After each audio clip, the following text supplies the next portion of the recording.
Carbonate, ये सब के सब हमारे क्या हैं? ये सब के सब हमारे बेसिस है। अब कौन हार्ड बेस है और कौन सॉफ्ट बेस है, फिर वही वाली बात।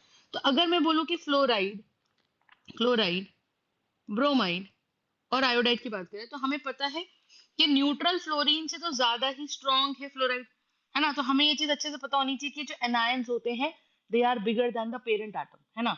और जो हमारे कैटायंस होते हैं they are smaller than the parent atom.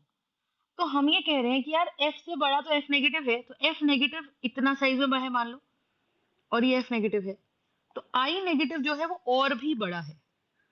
तो सीधी सी बात है भाई, किसने अपने इलेक्ट्रॉन्स को कस के नहीं पकड़ा? आयोडीन ने, आयोडाइड ने। दिस इज आयोडाइड और this is fluoride.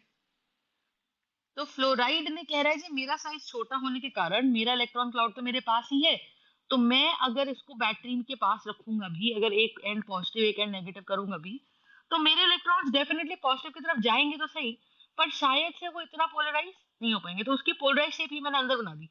Polarise shape का मतलब इसकी अगर शेप डिस्टॉर्ट भी हो गई तो ये शेप हल्की सी ही डिस्टॉर्ट होगी और ज्यादा डिस्टॉर्ट नहीं होगी। तो इफ आई से ये जो ग्रीन लाइन में बना रही हूँ, ये ग्रीन लाइन डिस्टॉर्टेड शेप दिखा रहा है कि इलेक्ट्रॉन्स की जो डेंसिटी है वो इधर की तरफ इकट्ठा हो गए।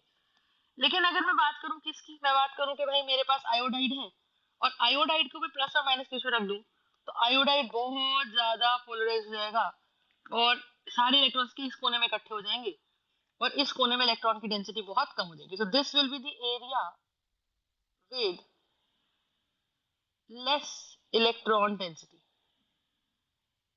And this will be the area with more electron density, क्योंकि आयोडाइड का साइज बड़ा।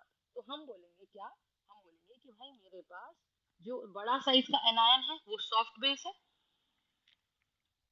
वो सॉफ्ट बेस है जो बिग है साइज में, है ना।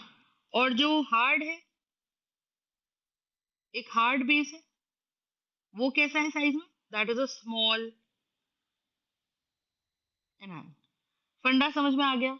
तो बताओ। So this is what we did in the previous class.